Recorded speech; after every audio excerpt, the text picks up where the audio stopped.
Start होने वाला। हरे कृष्णा। श्रीमद् भगवद गीता अध्याय संख्या 6, श्लोक संख्या 37 से लेके और 39 तक। 37वां श्लोक पढ़ता हूं। अर्जुन उवाच अयति हे श्रद्धया उपेतः योगात् चलितमानसः अप्राप योग संसिद्धिं काम गतिम कृष्ण गच्छति।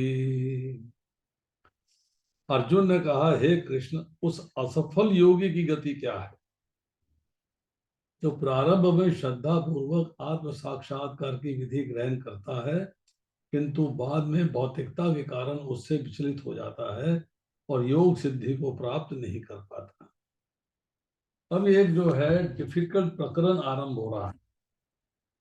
उस डिफिकल्ट प्रकरण में ये है कि अर्जुन ने एक बहुत ही बढ़िया प्रश्न किया है। तो प्रश्न ये है कि आपने जिस योग की चर्चा करी, मैं उस योग को तो अव्यावहारिक मानता हूं। उसको तो करना जो है बड़ा कठिन है।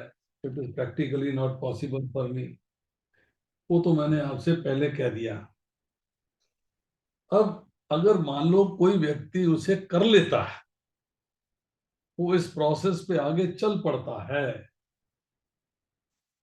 तब अगर असफल हो गया, पूर्ण तरीके से जो तरीका आपने बताया है, जो फॉर्मेट, जो सिस्टम आपने दिया है, उस सिस्टम पे वो चल नहीं पाया।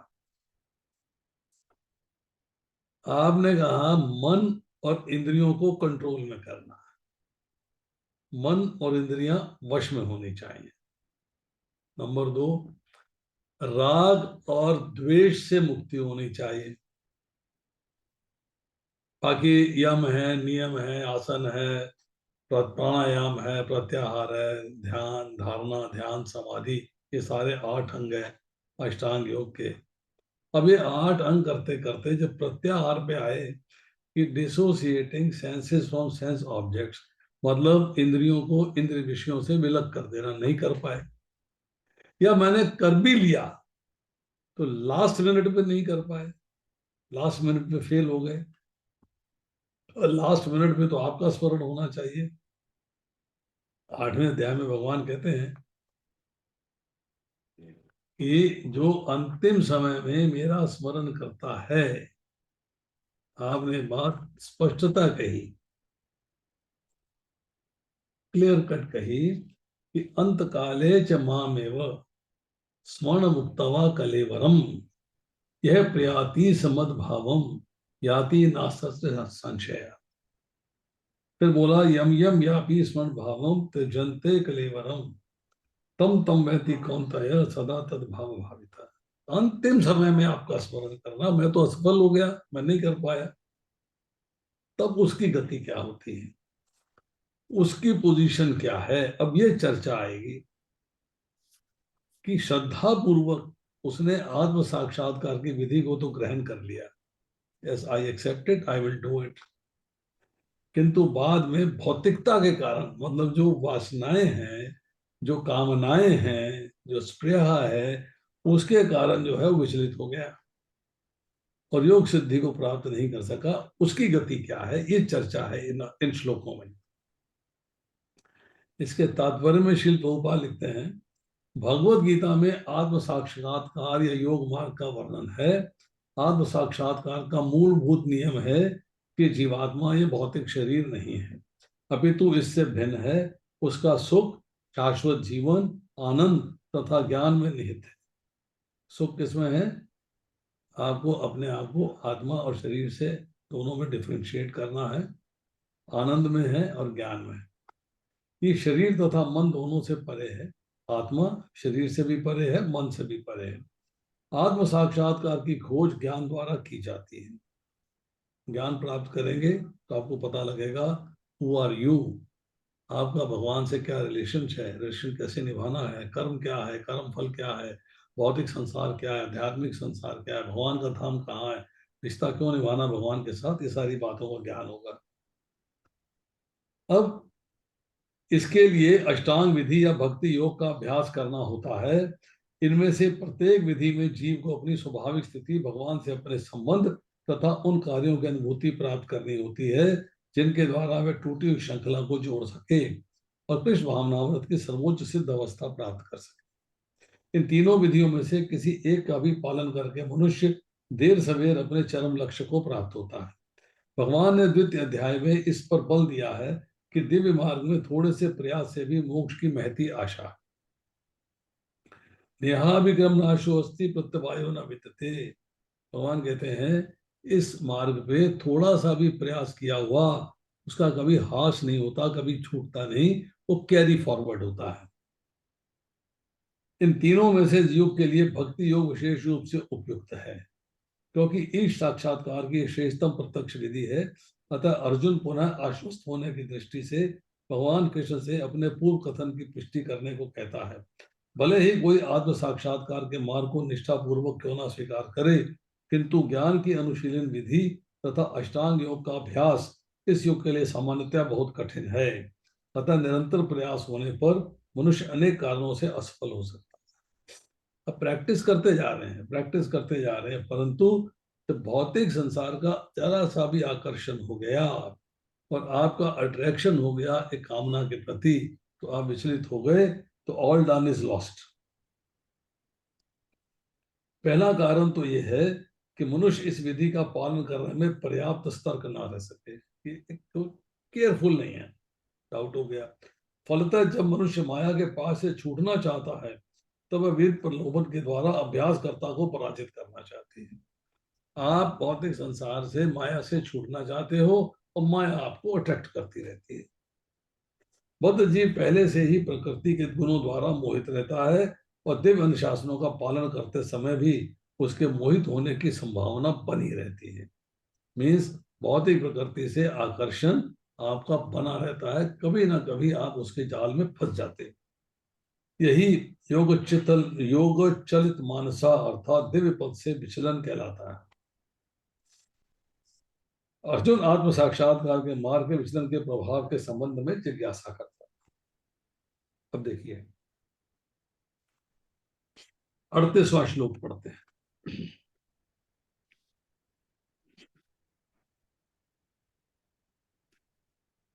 कच्चित् न उभय विभुष्ट छिन्न अब्रह्म इव नश्यति अप्रतिष्ठ महाबाहो विमूढ़ ब्रह्मणा पथि।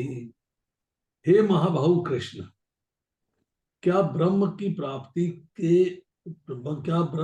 प्राप्ति के मार्ग से भ्रष्ट ऐसा व्यक्ति आध्यात्मिक तथा भौतिक दोनों सफलताओं से च्युत नहीं होता और छिन्न भिन्न बादल की भांति विनष्ट नहीं हो जाता, जिसके फलस्वरूप उसके लिए किसी लोक में कोई स्थान नहीं रहता। बड़ी एग्जाम्पल दिया है भगवान ने यहाँ पे। वहां कहते हैं कि ब्रह्म की प्राप्ति, ब्रह्म ज्योति की बात नहीं हो रही, ब्रह्म का मतलब भगवान, भगवान की प्राप्ति के मार्ग से ऐसा भ्रष्ट व्यक्ति, कैसा भ्रष्ट, जो यहाँ पर जो है आत्म साक्षात्कार की विधि को ग्रहण करता है परंतु भौतिकता के कारण विचलित हो जाता है, लास्ट मिनट में विचलित हो गया वासनाओं के कारण, कामनाओं के कारण। अब वो जो है आध्यात्मिक सफलता से भी च्युत हो जाता है और भौतिक सफलता से भी च्युत हो जाता है। ना यहाँ का रहा, ना इस लोक का रहा, ना उस लोक का, ना घर का ना घाट का वाली बात है। ना इस लोक का रहा, इस लोक में आकर्षण भी नहीं है, थोड़ा सा आया, उस लोक में जा नहीं पाया, तो ना यहाँ का है ना वहां का है। और छिन्न भिन्न बादल की भांति विनिष्ट नहीं हो जाता। जैसे बादल जब फट जाते हैं, बाएं दाएं हो जाते, छिन्न भिन्न हो जाते हैं, तब बरसात नहीं होती। बरसात तभी होती है जब बादल एकजुट हो जाते हैं, जिसके फलस्वरूप उसके लिए किसी भी लोक में स्थान नहीं रहता। ना तो ऊपर के लोकों में जा पाया, ना आपके धाम में आ पाया, ना भौतिक संसार में ही रह पाया, वो अटका हुआ, क्या करूं क्या नहीं करूं, कंफ्यूज्ड है। इसके तात्पर्य प्रभुपाद लिखते हैं उन्नति के दो मार्ग हैं। भौतिकतावादों के अध्यात्म में कोई रुचि नहीं होती, जो संसार को चाहते हैं उनके अध्यात्म में रुचि नहीं होती। अतः वे आर्थिक विकास द्वारा भौतिक प्रगति में अत्यधिक रुचि लेते हैं।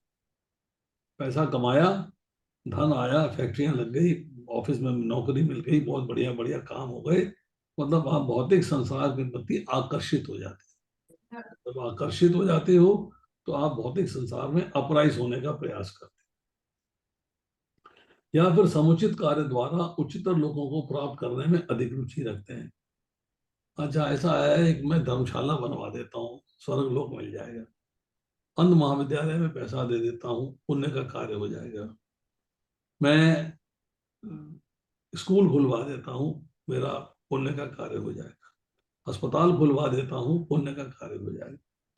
मतलब मैं मंदिर के अंदर जो है पंखे लगवा देता हूँ, ऊपर नाम लिखवा देता हूँ अपना, सामने प्लेट लगवा देता हूँ, नाम लिखवा देता हूँ, उससे पुण्य का कार्य हो जाएगा। मतलब उच्च लोगों की प्राप्ति के लिए प्रयास किया जा रहा है। यदि वो अध्यात्म के मार्ग को चुनता है तो उसे सभी प्रकार के तथाकथित भौतिक सुख से विरक्त होना पड़ता है। अगर आप भगवान के धाम जाने की बात कर रहे हैं, मेरा लक्ष्य भगवान के धाम जाना है, सो फिर मुझे भौतिक संसार से विरक्ति लेनी पड़ेगी, उसके बिना कोई रास्ता नहीं। यदि महत्वाकांक्षी ब्रह्मवादी असफल होता है तो वह दोनों ओर से जाता है। दूसरे शब्दों में वह ना तो भौतिक सुख भोग पाता है, ना ही आध्यात्मिक सफलता प्राप्त कर पाता है। भौतिक सुख में आकर्षण नहीं था, इंटरेस्ट आ गया तो मजा नहीं, उतने इंटरेस्ट में भोगेगा नहीं। भौतिक सुख में जो पूर्णता आकर्षित है उसको तो मजा आएगा। तो जो बाई चांस थोड़ी सी वासना आ गई, थोड़ी सी कामना आ गई, आप भौतिक सुख को भोगने में जल्दी ले लेते हैं, कोई बात नहीं, पर आप उसको मेंटली स्वीकार नहीं कर पाएंगे, क्योंकि मन आपका कहता है मुझे अध्यात्म के मार्ग पे चलना है। मन कहता है कि मेरे को भौतिक संसार से विरक्ति लेनी है और भगवान के पास जाना है।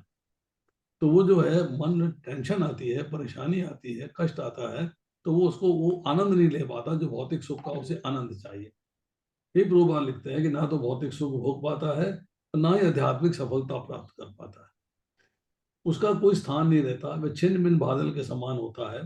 कभी कभी आकाश में एक बादल छोटे बादल खंड से विलग होकर एक बड़े खंड से जा मिलता है, किंतु यदि वे बड़े खंड से नहीं जुड़ पाता तो वायु उसे बहा कर ले जाती है, पूरा विराट आकाश में लुप्त हो जाता है।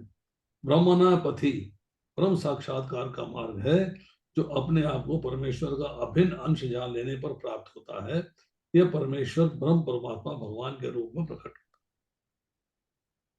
इसके बारे में कहा जा रहा है कि आप जो है भगवान को तीन अवस्थाओं में जान सकते हो।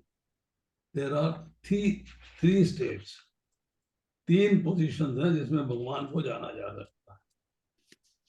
और उसकी चर्चा जो है प्रभुपाद भगवत गीता के दूसरे अध्याय के दूसरे श्लोक में करते हैं कि परम सत्य की ये धारणा इस प्रकार बताई गई है। श्रीमद् भागवतम पहला स्कंद दूसरा अध्याय 11वां श्लोक। वदंती तस् विदस्तत्वम यज्ञ जान अद्वयम प्रमेति परमात्मेति भगवानिति शब्द पे। परम सत्य का ज्ञाता परम सत्य का अनुभव ज्ञान की तीन अवस्थाओं में करता है। सब अवस्थाएं एक रूप हैं, ब्रह्म परमात्मा तथा भगवान के रूप में व्यक्त की जाती है। मतलब ब्रह्म के बारे में भगवान को जानते हैं कुछ लोग, कुछ परमात्मा के बारे में जानते हैं, कुछ भगवान के बारे में जानते हैं।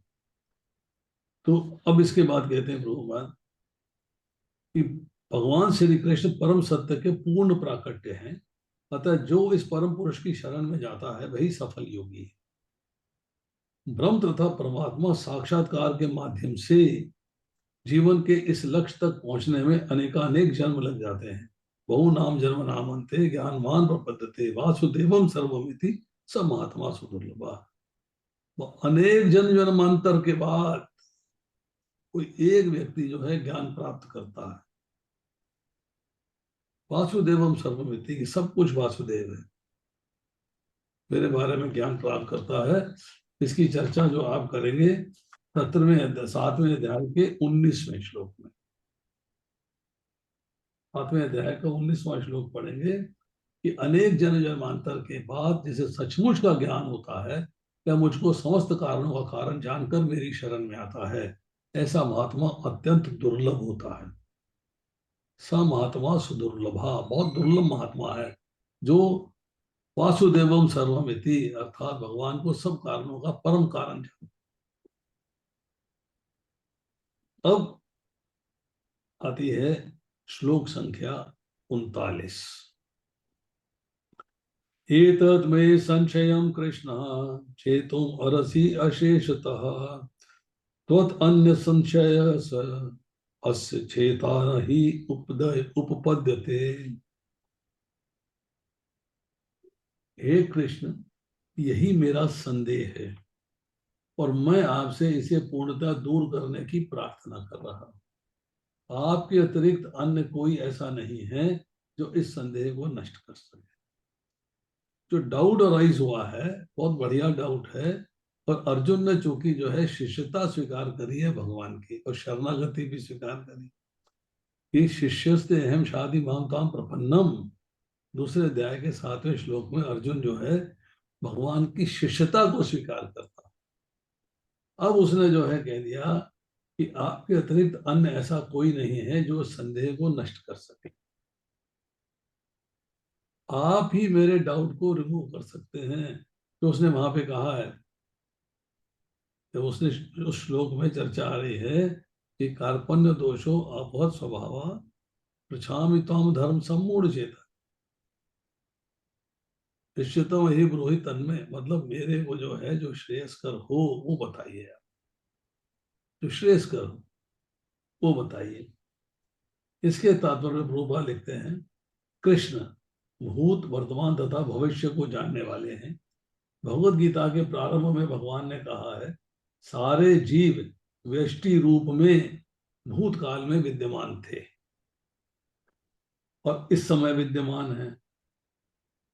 भव बंधन से मुक्त होने पर भविष्य में भी व्यष्टि रूप में बने रहेंगे। ये भी चर्चा जो है अगर हम दूसरा अध्याय पढ़ते हैं तो उसके अंदर आती है। क्या कह रहे हैं,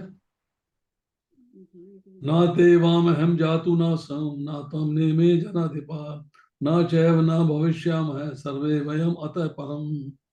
अतः ऐसा कभी नहीं रहा कि मैं न रहा हूं, तुम न रहे हो, अथवा ये समस्त राजा न रहे, और ना ही ऐसा है भविष्य में हम लोग नहीं रहेंगे, हम लोग भविष्य में भी रहेंगे। तो व्यष्टि रूप का मतलब होता है इंडिविजुअल, व्यष्टि का मतलब होता है इंडिविजुअल। तो इस प्रकार उन्होंने व्यष्टि जीव के भविष्य के प्रश्न का स्पष्टीकरण कर दिया है। अब अर्जुन असफल योगियों के भविष्य के विषय में जानना चाहता है। कोई ना तो कृष्ण के समान है ना ही उनसे बड़ा है। तथा कथित बड़े बड़े ऋषि तथा दार्शनिक जो प्रकृति की कृपा पर निर्भर हैं निश्चय ही उनकी समता नहीं कर सकते। जो भौतिक प्रकृति को सब कुछ मानते हैं, मतलब वो जो है प्रकृति की कृपा पे निर्भर है, मतलब भगवान को नहीं मानते, समझते हैं भौतिक प्रकृति से सब कुछ हो रहा है, वो भगवान के मुकाबला नहीं कर सकते। अतः समस्त संदेहों का पूरा पूरा उत्तर पाने के लिए कृष्ण का निर्णय अंतिम तथा पूर्ण है, क्योंकि वे भूत वर्तमान तथा भविष्य के ज्ञाता हैं, किंतु उन्हें कोई भी नहीं जानता। कृष्ण तथा कृष्ण भावना भावित व्यक्ति ही जान सकते हैं कि कौन क्या है। तो अब ये जो है इन 3 श्लोक हमने किए, इन तीनों को थोड़ा समराइज करते हैं। देखिए, अर्जुन ने यहाँ 2 श्लोक कहे कि जिसका अंतःकरण पूरी तरह से वश में नहीं है, जो शिथिल प्रयत्न करने वाला है, उसको योग की प्राप्ति में कठिनता होती है, ढीला ढाला हो गया बिल्कुल। अर्जुन पूछ रहा है उनके डेस्टिनेशन के बारे में, जिसने श्रद्धा पूर्वक योग तो आरंभ किया परंतु अपनी कमी के कारण, वीकनेस के कारण उस पर पूर्ण नहीं हो सका। 37वें श्लोक में भगवान बता रहे हैं कि माया जो है आपको नीचे गिराती है। जो एस्पायरिंग ट्रांसेंडेंटलिस्ट है, जो योग की प्राप्ति करके योग की पूर्णता में जाने का प्रयास कर रहा है, उसको जो है माया भ्रमित कर देती है, माया अट्रैक्ट कर लेती है, उसका फॉल डाउन होता है। जिसकी साधन में तो श्रद्धा है, रुचि है, साधन करता भी है, और अभी उसमें पूर्ण रूप से अभ्यास और वैराग्य नहीं आया। अभ्यास और वैराग्य नहीं है। क्यों? कि ऐसा साधक अंत समय में साधन से विचलित हो जाता है, क्योंकि अभ्यास इनकम्प्लीट रहा और भौतिक संसार से वैराग्य हो नहीं पाया, इसलिए वो विचलित हो गया। तो कारण बताया गया है कि संसार से राग और विषयों का चिंतन, वो चिंतन नहीं समाप्त होता है। तो उसकी गति क्या है? भगवान कहते हैं अपराप योग संसिद्धम काम गति कृष्ण गच्छति, कि योग की संसिद्धि प्राप्त नहीं हुई, एक्सपर्ट नहीं बना योग के अंदर, मतलब भगवान की प्राप्ति नहीं हुई, ऐसा व्यक्ति किस गति को प्राप्त होता है, उसकी क्या पोजीशन होती है, ये जानना चाहते हैं। इसका कॉज बताया, बड़ा सिंपल कॉज बताया, हमें पता है पर हम उसको मनन नहीं कर पाते। वो है विषयों में आसक्ति, असावधानी है। सड़क पे चलते हैं ना, तो वहां पे क्या लिखा मिलता है? सावधानी हटी दुर्घटना घटी। यहां भी यही चीज है कि भगवान की प्राप्ति के प्रति जो सावधानी है, वो सावधानी हटी और दुर्घटना घटी। अब फिर फंस गए भौतिक संसार के जाल में। तो दुर्घटना कब होती है? जब विषयों में आसक्ति हो जाती है, कि अंत काल में मन जो है उससे विचलित हो गया। अब इसको फिर थोड़ा और डिटेल में समझते हैं कि पाप करना तो सर्वथा छोड़ दिया है, तो नरक नहीं जा सकता, क्योंकि पाप नहीं कर रहा है, तो नरक जाने का चांस नहीं है। स्वर्ग की कामना नहीं करी, कामना तो भगवान के धाम की है। कामना तो योग करके, मन इंद्रियों में विग्रह करके, राग द्वेष से मुक्ति पाके, भगवान पे ध्यान लगा के भगवान के धाम जाने की कामना है। तो स्वर्ग की कामना है नहीं, तो स्वर्ग भी नहीं जा सकता। अब श्रद्धा पूर्वक योग में लगा, श्रद्धा पूर्वक लगा है, तो भगवान के धाम जाएगा, तो पुनर्जन्म भी नहीं हो सकता। तो ना नरक है, ना स्वर्ग है, ना पुनर्जन्म है। शर्त क्या है? कि पूर्ण रूप से योग में लगना है। अब अंत समय में भगवान की स्मृति नहीं रहने से और दूसरे किसी का चिंतन हो गया, तो उसकी प्राप्ति हो गई, परमात्मा की प्राप्ति नहीं हुई। भरत महाराज के साथ हुआ, हिरण के छौना, हिरण का बच्चा था, उसका स्मरण किया, हिरण की योनि लेनी पड़ी। तो फिर गति क्या है? गति क्या है?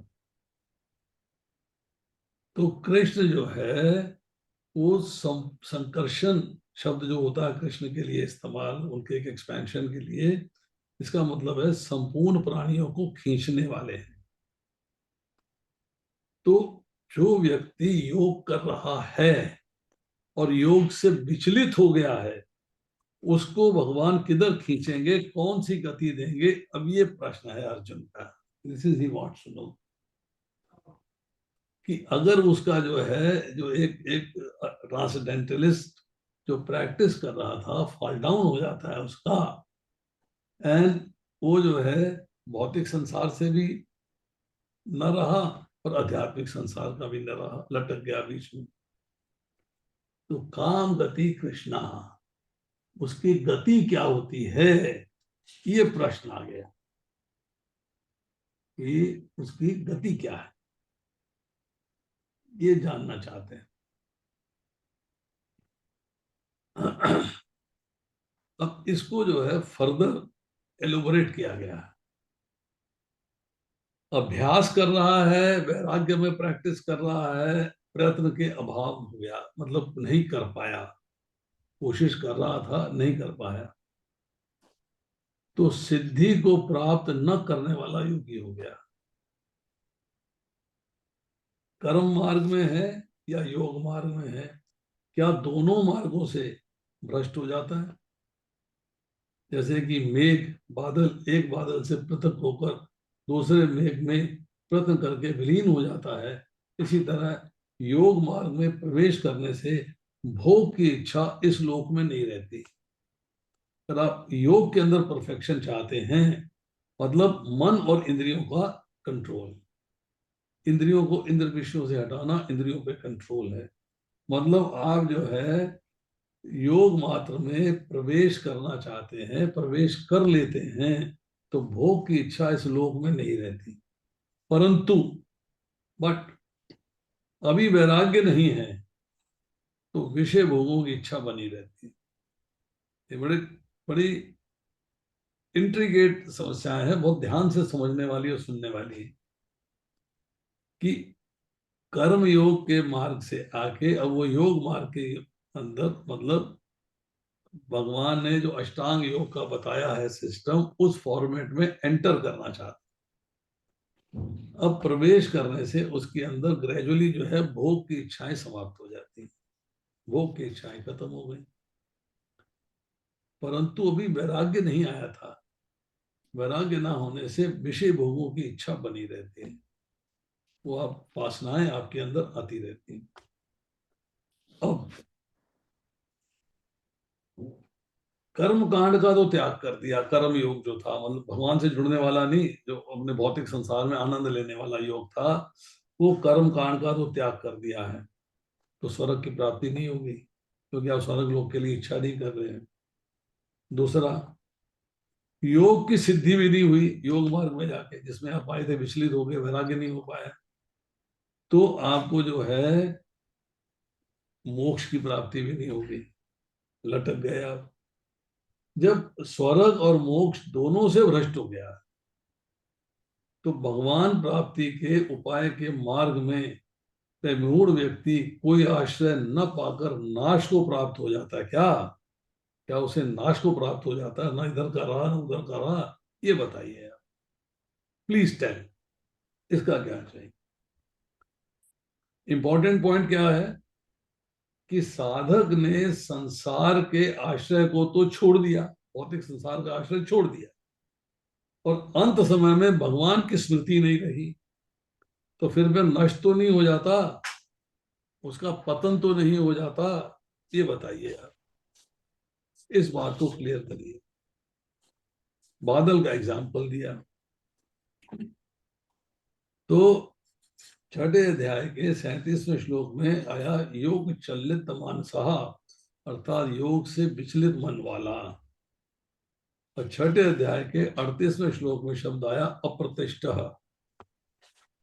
बिना किसी पद के, विमूढ़ा ब्रह्मणा पथि, ब्रह्म प्राप्ति के मार्ग से मोहग्रस्त हो गया, छिन्ना भ्रमेव, छिन्न भिन्न बादल सदृश नष्ट हो जाना। अब आती है बात कि ये जो संदेह हो रहा है अर्जुन को, ये जो डाउट हो रहा है अर्जुन को, इसको दूर करने के लिए वो भगवान से प्रार्थना, मेरा इस डाउट को आप कृपया रिमूव कर दीजिए। अब अर्जुन ये जानना चाहता है कि जिसका फॉल डाउन हो गया है, जो गिर गया है, उसकी गति क्या है, वो कहां जाएगा? एतन्मे संशयम कृष्णा छेतुम अरस्य शेषता। संशय क्या हुआ कि छिन्न भिन्न बादल की तरह नष्ट तो नहीं हो जाएगा? उसे नष्ट होने का डाउट क्यों आया? नष्ट होने का संशय क्यों आया? क्यों?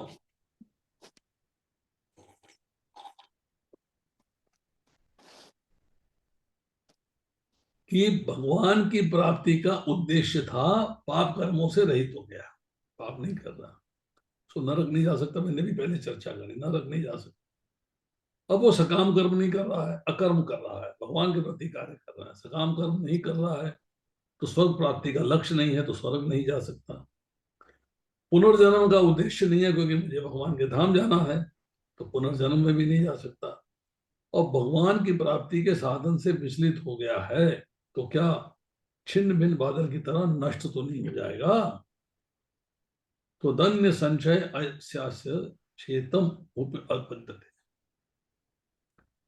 कि शास्त्र को ज्ञाता, शास्त्र में जो, शास्त्र का जो ज्ञाता है, उसे शास्त्र में जो न समझ में आता हो वो समझा सकता है।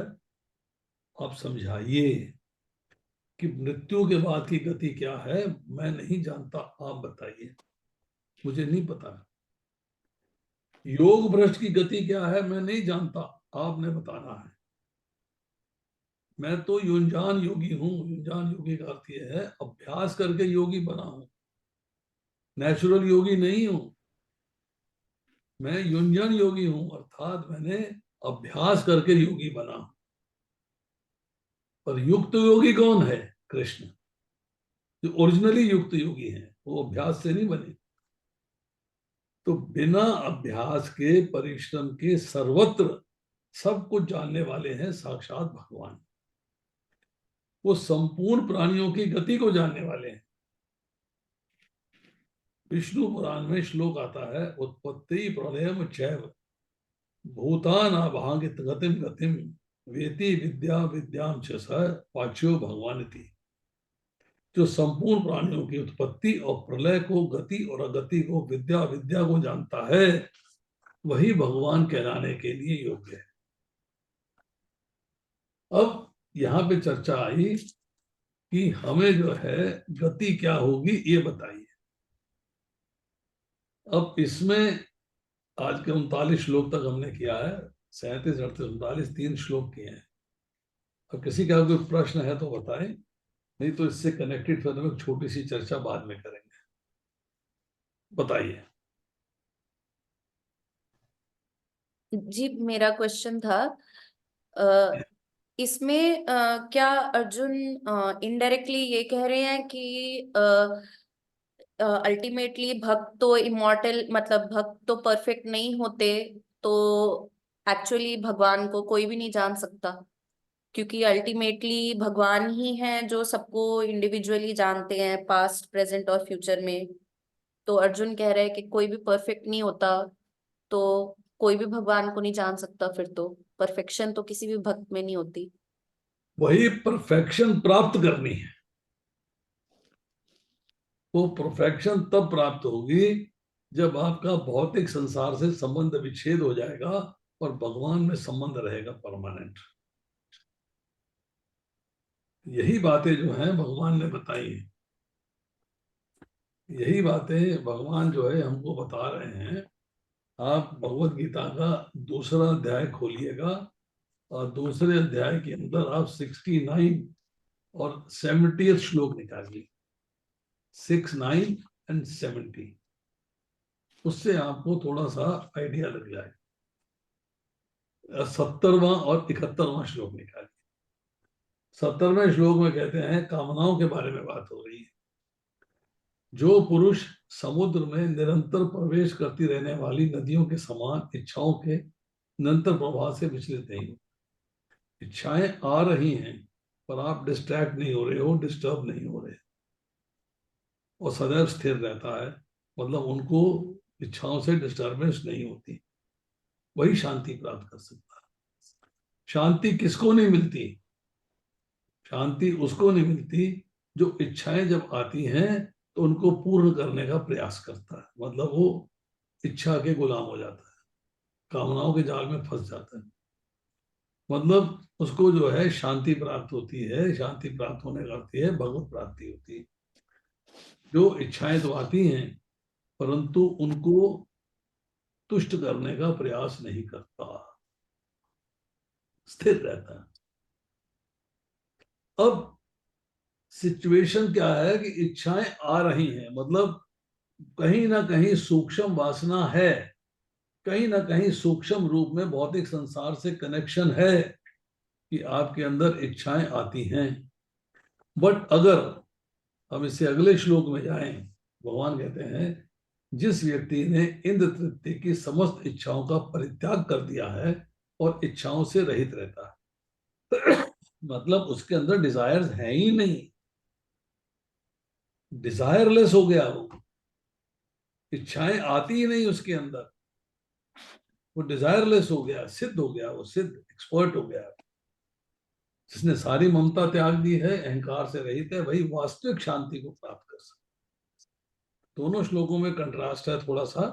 एक में इच्छाएं आ रही हैं, आप पूर्ण करने का प्रयास नहीं करते, दूसरे में इच्छाएं नहीं आती तो प्रयास करने की बात ही नहीं होती, दिस नो कॉज, आप उनको पूरा करने की कोशिश करें। और यही जो एक्सपर्टाइज है वो आपको गेन करनी है, that you have to gain. अगर आप गेन नहीं कर पाते हो तो कमी कमी है। तो मतलब भगवत गीता में कृष्ण जी बता रहे हैं कि परफेक्शन कैसे गेन करनी है, और अर्जुन उनसे सवाल पूछ रहे हैं कि अगर नहीं हुआ तो ये क्या ये कर सकते। आप जैसे जैसे भगवत गीता पढ़ोगी, जैसे जैसे श्लोकों पे आगे चलेंगे, और पिछले श्लोकों के आप लेक्चर सुनिएगा। ठीक। पिछले श्लोकों के मैंने आज आज मैंने ग्रुप में पोस्ट किए हैं। जी। पहले अध्याय का 1 से लेकर 10 तक के लेक्चर मैंने लिंक पोस्ट कर दिया, तो सुनिए। फिर उसके बाद अगला आएगा, फिर अगला आएगा, फिर अगला आएगा, you keep on getting links, और सुनते रहिएगा। तो जब आपको इसके अंदर जो है ज्ञान की प्राप्ति होगी कि how to curtail this material world, इससे छुटकारा कैसे पाना। Thank you. Yes, any other question? Hare Krishna प्रभु जी, धन्य प्रणाम। प्रभु जी, इस ब्रह्मांड में जीव इतना छोटा सा है जो दिखता भी नहीं। क्या आपको पर्सनली ऐसा लगता है कि जीव इतनी परफेक्शन हासिल कर सकता है? माता जी, आपकी बात समझ में नहीं आई। प्रभु जी, अब आपको मेरी आवाज आ रही है? आवाज आ रही है पर समझ में नहीं आ रही है, कुछ है प्रॉब्लम? बताइए, दोबारा बताइए, हौले हौले बताइए। प्रभु, हाँ प्रभु जी, जैसे कहते हैं कि इतना बड़ा ब्रह्मांड है और उसमें हम जो जीव हैं वो इतने छोटे से हैं, इतने छोटे से जो आंखों से दिख भी नहीं सकते। तो क्या एक जीव अपनी साधना से, अपने प्रयत्न से इतनी परफेक्शन हासिल कर सकता है जितनी भगवान चाहते हैं? क्या उसमें इतनी सामर्थ है? आप पर्सनली मानते हैं कि जीव इतना परफेक्ट हो सकता है? देखिए, ऐसा है कि एक बच्चे को आपने प्ले स्कूल में डाला, उसे 1 2 3 100 तक गिनती नहीं आती थी, आपने सिखाई। नर्सरी में आया, first second third fourth fifth, ultimately calculus के लेवल पे आ गया, अल्टीमेटली एडवांस मैथमेटिक्स के लेवल पे आ गया, इंजीनियरिंग कर गया, स्पेस इंजीनियरिंग कर गया, आकाश में जा रहा है, वो चंद्रयान में जा रहा है, मंगलयान में जा रहा है। वो आपने उसको ट्रेन करके उसको वो ज्ञान दिया है, ही इज गेन नॉलेज। इसी तरह हम जब जो है भगवत गीता की बात करते हैं, भागवत की बात करते हैं, भक्ति की बात करते हैं, तो हम जो है नॉलेज लेते हैं। उसने स्पेस इंजीनियरिंग जाने के लिए जिसको स्पेस इंजीनियरिंग की नॉलेज थी उससे ज्ञान प्राप्त किया। उसने जिसको इकोनॉमिक्स का ज्ञान है उससे उसने स्पेस इंजीनियरिंग का ज्ञान नहीं लिया। किससे लिया है? जो स्पेस इंजीनियरिंग का एक्सपर्ट है। इसी तरह आपको भी भगवान का ज्ञान किससे लेना है? जो भगवान के मामले में एक्सपर्ट है, उससे ज्ञान लेना। किसी ने पूछा, एक इंजीनियर से बात चल रही थी, एक फिजिक्स वाले से मेरी बात चल रही थी, बहुत पुरानी बात है। कहता जी, आप साइंस से भगवान को कैसे प्रूव करोगे? हमने कहा ठीक है, अब मुझे एक बात बताइए कि आपने क्या कहा किया है। बोला जी, मैं MA फिजिक्स हूं। मैंने कहा अच्छा, आप ये बताओ कि मेडुला ऑब्लंगाटा क्या होता है? पता नहीं। क्या पीनियल बॉडी क्या होती है? बोले पता नहीं। कॉर्नरी आर्टरी क्या होती है? बोले पता नहीं। मैंने कहा ये तुम्हें कैसे पता लगेगा? कहता है जो इसका एक्सपर्ट होगा उससे नॉलेज लेनी पड़ेगी, तो पता लग जाएगा। मैंने कहा तुम भगवत गीता को भागवत के लेवल पे बिना उनको पढ़े भगवान को साइंस से स्थापित करना चाहते हो। भगवान को तो शास्त्र के लेवल पे स्थापित किया जा सकता है। तुम्हारी बायोलॉजी की नॉलेज फिजिक्स की किताब से नहीं मिलेगी। बायोलॉजी की नॉलेज, मेडिकल साइंस की नॉलेज फिजिक्स की किताब से नहीं मिलेगी। तो इसी तरह अगर भगवान की नॉलेज है तो तुम्हारी साइंस से, तुम्हारी फिजिक्स से नहीं मिलेगी। किससे मिलेगी? शास्त्र से मिलेगी। तो आपको भी अगर ज्ञान प्राप्त करना, ये तो प्रभु बात कह रहे हैं कि भगवत गीता ज्ञान ये है किसी भक्त की सहायता से छानबीन के पढ़। एक होती रीडिंग, पढ़ लिया, यहाँ से पढ़ा, यहाँ निकल गया, यहाँ से पढ़ा, यहाँ से निकल गया, भूल गए, बात खत्म हो गई। एक है उसको डिस्कस करना, उसकी इंट्रिकेसीज जाननी, उसके अंदर फिर आप को आंसर मिलता है कि भाई इससे छुटकारा कैसे मिलेगा। अब मैं आपसे एक सवाल करता हूं कि आप भौतिक संसार में रहते हो, भगवान के नाम का जप करते हो, आपका भगवान के नाम के जप के अंदर जो है मन क्यों नहीं लगता, मन क्यों भटकता रहता है, भगवान में क्यों नहीं लगता? और ये सबका प्रश्न है, किसी ने उत्तर जानने की कोशिश नहीं करी। प्रभु जी, यही तो प्रश्न है ना, कि तो हम लोग इतने इम्परफेक्ट हैं, हम आप लोग इतने इतने आप इम्परफेक्ट इतने हैं, तो आप इतने हमारी देखिए, तो आप इम्परफेक्ट हैं, मैंने मान लिया। आप मुझे बताइए कि आज आपकी आयु 50 साल की है, 9 साल की उम्र में, 8 साल की उम्र में आपको चपाती बनानी आती थी? नहीं आती थी। आपने चपाती बनानी सीखी? नहीं, अब मेरे को ना पराठा बनाना सीखना है, पराठा बनाना सीखा। नहीं, मेरे को लच्छा पराठा बनाना सीखना, लच्छा पराठा बनाना सीखा। नहीं, मेरे को तंदूरी पराठा बनाना सीखा, तंदूरी पराठा बनाना सीखा। सीखा ना एक एक करके। वो सीखा किससे? जो उसका एक्सपर्ट था उससे। माँ से सीखा, किसी सहेली से सीखा, बड़ी बहन से सीखा, या किसी जगह पे बन रहा था वहां को, आप इनवाइटेड थी, वहां जाके उससे पूछ लिया कि आप बताओ भाई कैसे बना रहे हो। मीन्स आपके अंदर इंक्विजिटनेस है, एक इंक्वायरी करने का जज्बा है।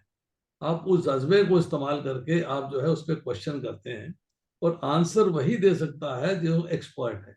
Everybody can not answer.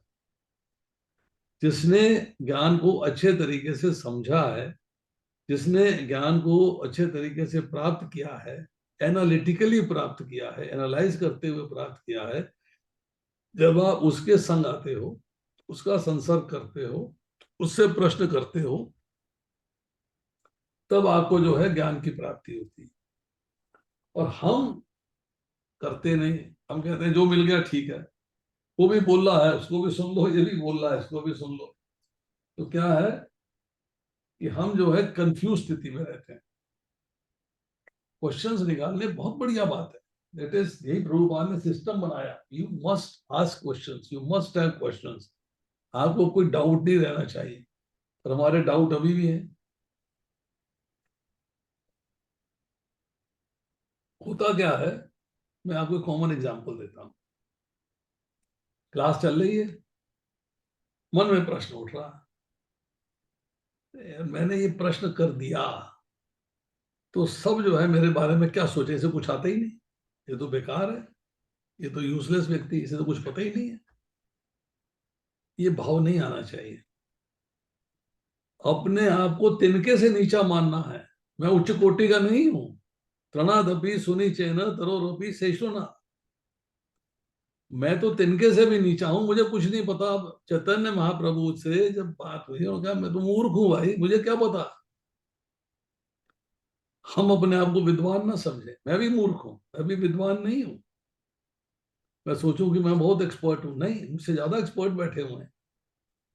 But साधारण भक्तों के मुकाबले में मैं अपने आप को थोड़ा सा एडवांस मानता हूं, बस इतनी सी बात है।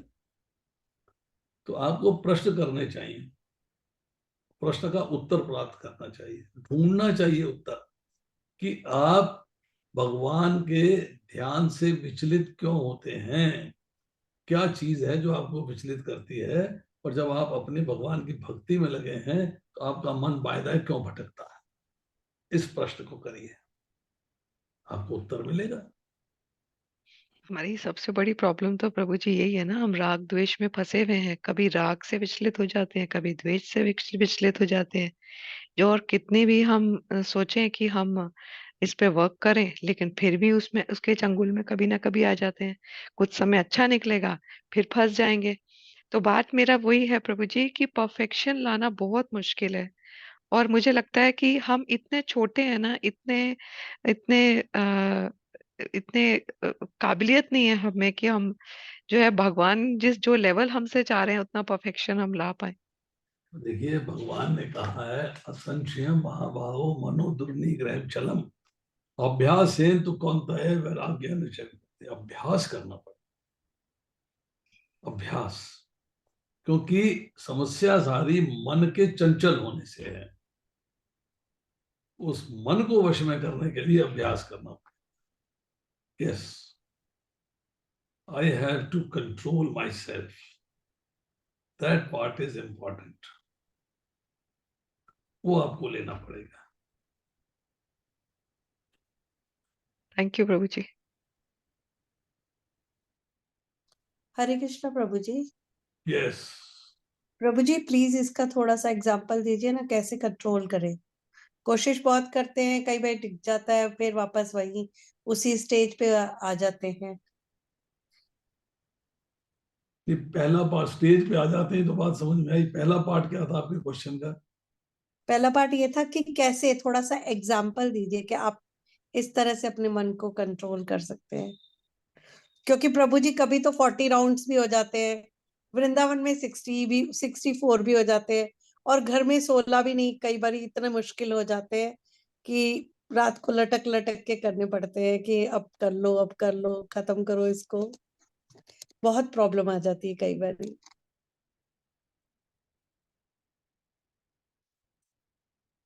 बात तो ठीक है, पर आप हमेशा तो वृंदावन में नहीं रह सकते, और वृंदावन में रहने के बाद भी आपका मन जो है 100% भगवान में नहीं रहता। आप आजमा के देखिएगा।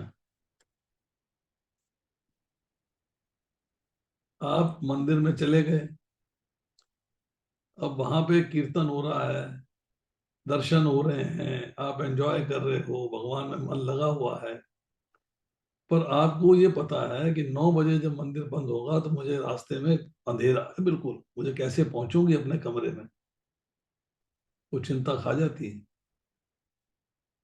सुबह मुझे 4 बजे घर से निकलना है, मंगल आरती के लिए आना है, घर से 4 बजे निकलती हूँ, अंधेरा होता है। हाँ मैं lady, how will I go there, how will I reach, company नहीं है, कोई बैटरी मिली नहीं, तो क्या करेंगे आप? और बैटरी मिल गई है तो बैटरी वाला आपको मिसयूज करके कहीं और ले जाता है, तो क्या करोगे आप? ये सारे प्रश्न जो हैं ये आपको उद्वेलित करते हैं, मन उसमें लगता है, क्योंकि आपको उसका साधन ढूंढना जाने के लिए। तो इसलिए जो है थोड़ा सा इसको सोचना पड़ेगा आपको कि मैं भगवान में ध्यान परमानेंटली कैसे लगाऊं, घर में रहते हुए कैसे लगाऊं। ये बात बड़ी इंपॉर्टेंट है। तो कैसे ध्यान लगाऊं? अब कहो जी मैं घर में 64 माला कर लूंगी, माला करते हुए ध्यान विचलित नहीं होता? होता है। कैसे करोगे? इसका आपको उत्तर ढूंढना पड़ेगा। आज आप इसका उत्तर ढूंढिए, अगली क्लास जब हम करेंगे ट्यूसडे को, तब आपको इसका उत्तर देंगे।